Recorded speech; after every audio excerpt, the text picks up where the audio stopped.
सहाबी है जिसका नाम है हजरत ज़ैद बिन हारिसा।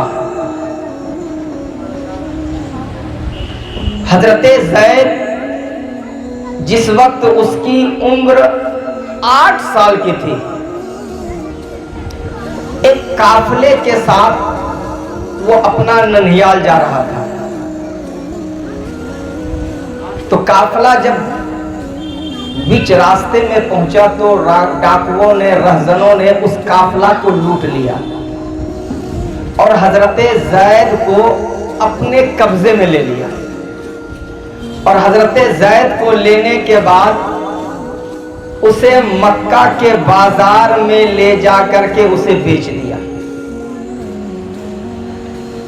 जब हजरत ज़ैद को बेचा गया तो हजरत ज़ैद को खरीदने वाला था हजरत माँ खदीजतुल कुबरा का चचाजाद भाई। उन्होंने हजरत ज़ैद को खरीद लिया इस नीयत से कि जब हजरत खदीजतुल कुबरा रज़ियल्लाहु ताला अन्हा की शादी होगी, निकाह होगा, तो मैं तोहफे के तौर पर इसे पेश करूंगा। हजरत माँ खदीजतुल कुबरा के चचाजाद भाई ने खरीद लिया, अपने घर ले आया। जब आका सल्लल्लाहु ताला अलैहि वसल्लम का निकाह हजरत माँ खदीजतुल कुबरा से हुआ, ये तो आप लोगों को मालूम होगा कि हजरत माँ खदीजतुल कुबरा की उम्र शरीफ कितनी थी? 40 साल। कितना साल? 40 साल। और उस वक्त मेरे आका की उम्र शरीफ 25 साल। 25 साल। और आका की पहली शादी थी और माँ खदीजतुल कुबरा की तीसरी शादी थी। तीसरी शादी थी। एक से तलाकशुदा थी और एक से बेवा थी, और तीसरा जो निकाह हुआ वो मेरे सरकार से हुआ। अब 15 साल का डिफरेंट, 15 साल का एक अरसा, लेकिन नबी ने उससे निकाह करके ये पैगाम दे दिया। उस वक्त मक्का में बेवा औरत को अभागन समझा जाता था, मनहूस समझा जाता था, लेकिन आज जो औरतों को मकाम मिला है, आज जो औरतों को इज्जत मिली है, आज जो औरतों को वकार मिला है, आज जो औरतों को बुलंदी मिली है, ये किसी और का सदका नहीं है, मदीने वाले मुस्तफा का सदका है। नबी ने 40 साल माँ खदीजतुल कुबरा से निकाह करके पैगाम दे दिया, दुनिया वालों, जिसे तू अभागन समझता है वो अभागन नहीं है, बल्कि तेरे नबी ने निकाह करके उसे सुहागन बना दिया है। जब सरकार से निकाह हुआ, शादी हुई, तो हजरत माँ खदीजतुल कुबरा रज़ियल्लाहु ताला अन्हा के चचाजाद भाई हजरत ज़ैद को लेकर नबी की बारगाह में आए। कहा, मोहम्मद सल्लल्लाहु अलैहि वसल्लम, ये मैंने आपके लिए तोहफा में आपको पेश करने के लिए मैंने एक गुलाम को खरीदा है, मैं ये आपके हवाले कर रहा हूं। तो नबी ने हजरत ज़ैद को खुशी से कबूल कर लिया और हजरत ज़ैद को उस वक्त 8 साल की उम्र में सरकार अपने साथ अपने घर लेकर आए। घर लेकर आए, हजरत ज़ैद से बहुत प्यार करते थे। नबी पाक सल्लल्लाहु अलैहि वसल्लम एक मर्तबा हजरत ज़ैद के इधर वालिदैन बड़ी परेशान, रो रहे हैं, गिड़गिड़ा रहे हैं कि मेरा बच्चा गुम हो गया है, मेरा बच्चा को किसी ने अपहरण कर लिया है, इसे किडनैप कर लिया है, इसे लूट लिया है, इसके साथ क्या किया नहीं किया ये तो खैर अल्लाह ही जाने। इधर माँ बाप ज़ारो कतार रो रहे हैं, खानदान वाले रो रहे हैं हजरत ज़ैद के गम में, लेकिन हजरत ज़ैद का इधर मुकद्दर औजे सुरैया से भी बाला हो गया है। एक दिन हजरत ज़ैद के गांव वाले तवाफ़े काबा के लिए मक्का शरीफ में पहुंचा।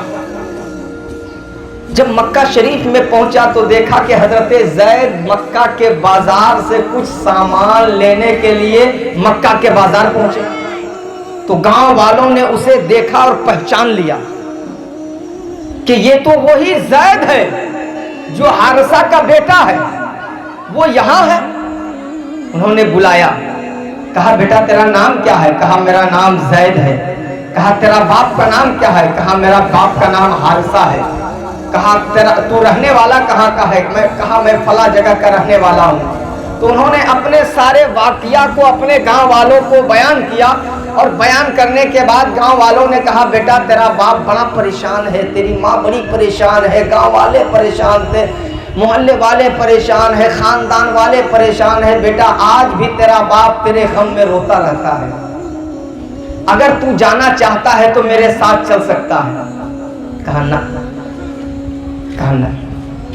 कहा ये मेरा पता है, आप ले लो और जब गांव पहुंचना तो मेरे बाप को दे देना और कहना कि तेरा बेटा बड़ा खुशनसीब है कि जो मक्के में सबसे आलीशान खानदान है उस खानदान में तेरा बेटा रहता है।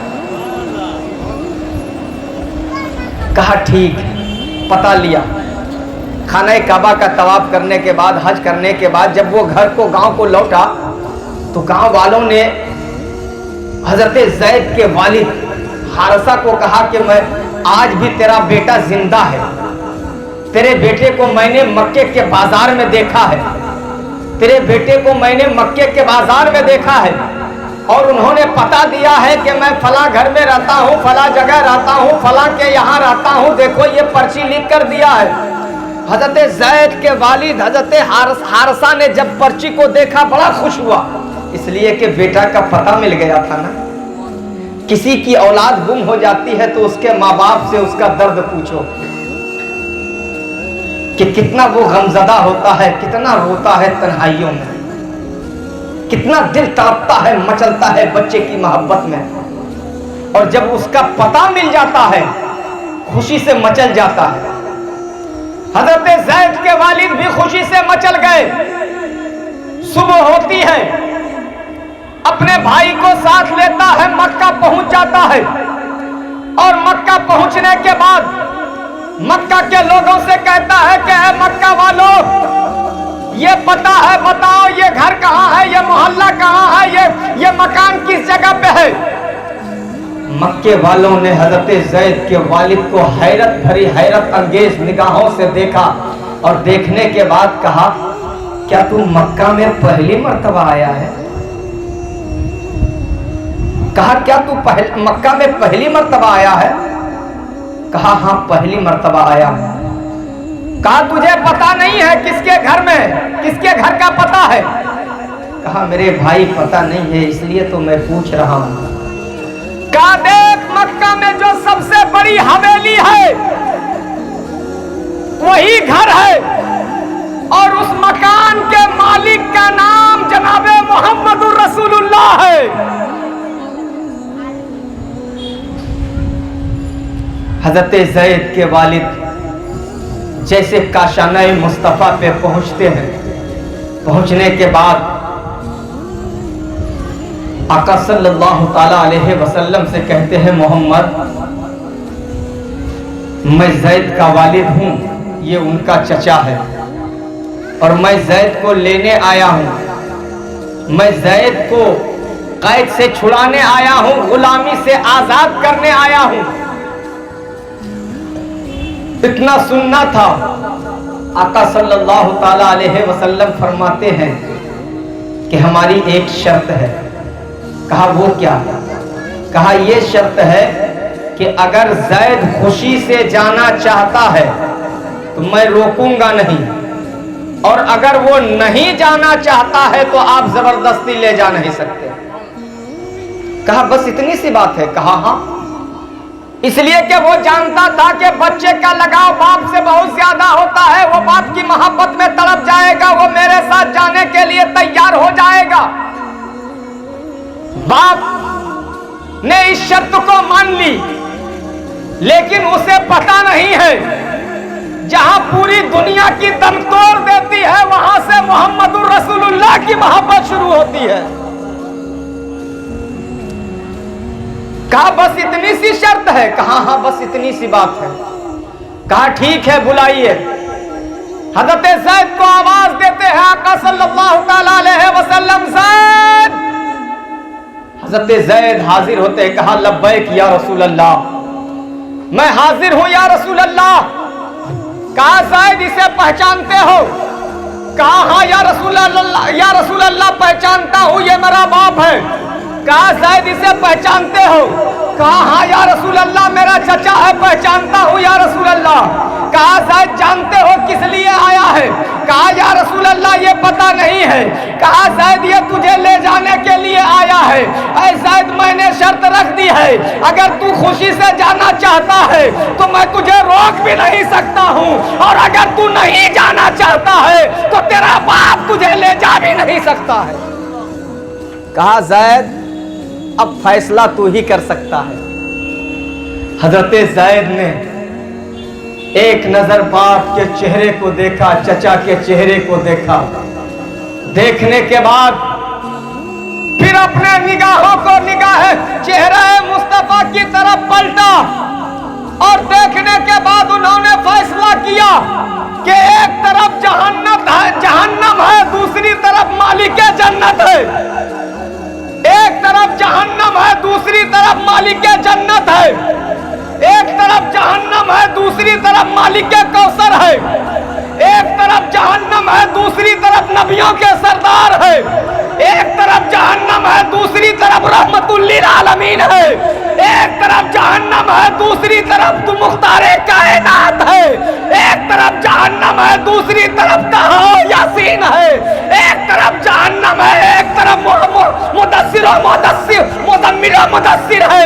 चेहरा मुस्तफा को देखा और देखने के बाद कदमों से लिपट गया और कहने लगा या रसूल अल्लाह, या रसूल अल्लाह, या रसूल अल्लाह, तेरे कदमों में आकर के अब गैर का मुंह क्या देखे या रसूल अल्लाह, या रसूल अल्लाह। अब मैंने सारी दुनिया की मोहब्बतों को छोड़ दिया है या रसूल अल्लाह।